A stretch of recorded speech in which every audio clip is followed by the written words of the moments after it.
Minister of the Federal Capital Territory, Wike, has responded to Governor Similaye Fubara's barking dog comments, wishing him good luck.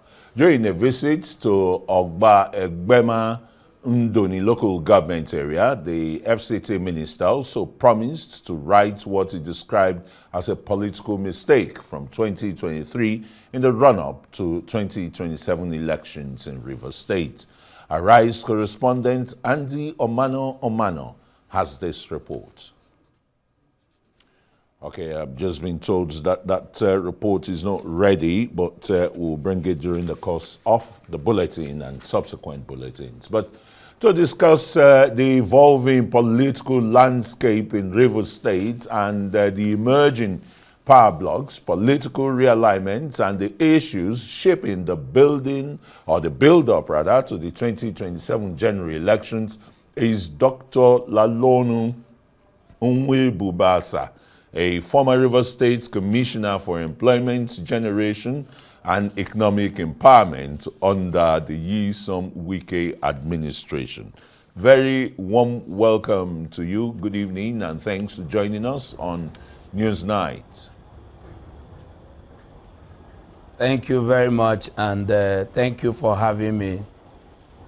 Well, it looks as if the center in Rivers State is really not holding, and anarchy seems to, be looming again between the two known combatants, the Minister of the Federal Capital Territory and the sitting governor, Fubara. What again would have triggered this after the 6-month state of emergency, the truce brokered by Mr. President? What again has triggered this new spat in Rivers politics?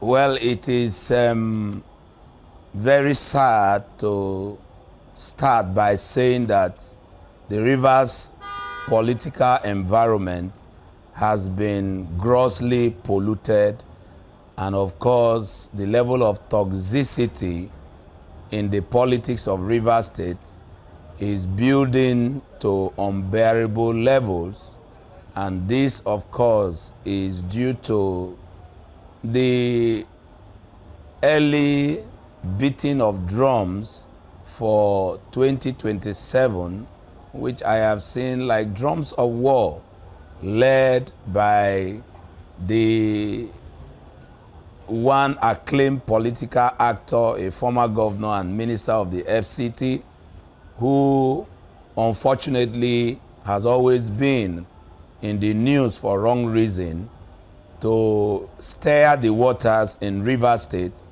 in such a direction that we all really wouldn't understand why Governor Wike, former Governor Wike, having left as governor 8 years ago, for 8 years, will not allow Rivers people to rest by allowing governance to take place in the state. And of course, he had not stopped by not only attacking his successor, the current governor, but also throwing tantrums and blames to outside actors who, of course, has no plan or no thing to do with the issues of politics in Rivers State. For instance, you can see the visit of the former NSA, and then you see that visit had nothing to do with Rivers State, but of course the issue of dialogue with the Ogoni people as to ensure oil re-entry in Rivers State. But you could see such a throwing of tantrums at the NSA.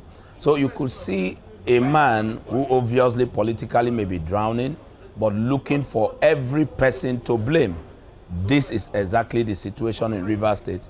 And it will be right to advise the FCT minister, especially now that he's partyless, that he cannot continue to play politics in Rivers State in such a way that you don't belong to one party. Dr. In Leloonu, fact, sorry, you can actually don't be make seen this. as Do not make this a monologue.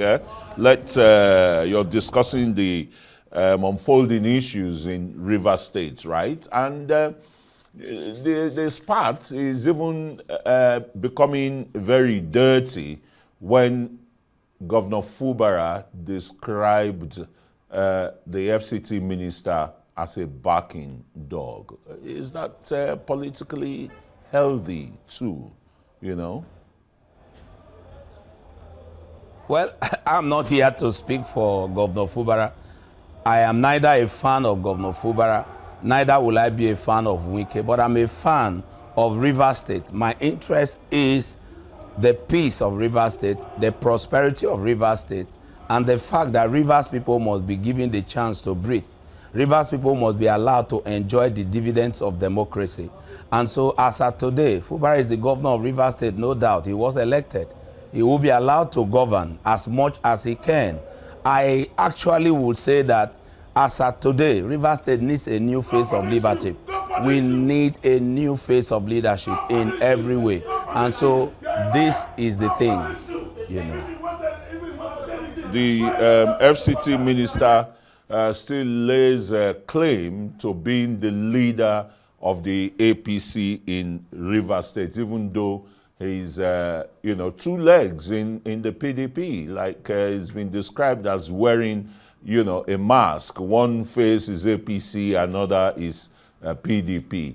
What are the elders of Rivers State doing to really nip this crisis in the bud? It is brewing again, isn't it? Well, let me say this very clearly. Rivers State is such a place that you cannot actually, when you talk about what are the elders doing, the question is, who are these elders? The elders are divided along personalities. Some are here with the governor, some are in support of the FCT minister. So today I cannot talk about what the elders are saying, but what is clear is that Rivers people need a breath of fresh air. Rivers people want a situation where their state will be run for their own interest, not in the interest of any cabal in Abuja. Today what we see is a Rivers leadership pulled in double direction, all re-rolling the wealth of Rivers State into one Superman in Abuja. And that's where the issue lies. Where is the interest of the Rivers people? And so the interest of the Rivers people is one thing that every person must look at. If you, as an elder, whichever direction you belong, and you are not looking at the interest of Rivers people as number one, then you are part of the problem. And so what we are saying here is the youths, the people of Rivers State, they need to come out and own their state and see what they can do to get their state back to themselves.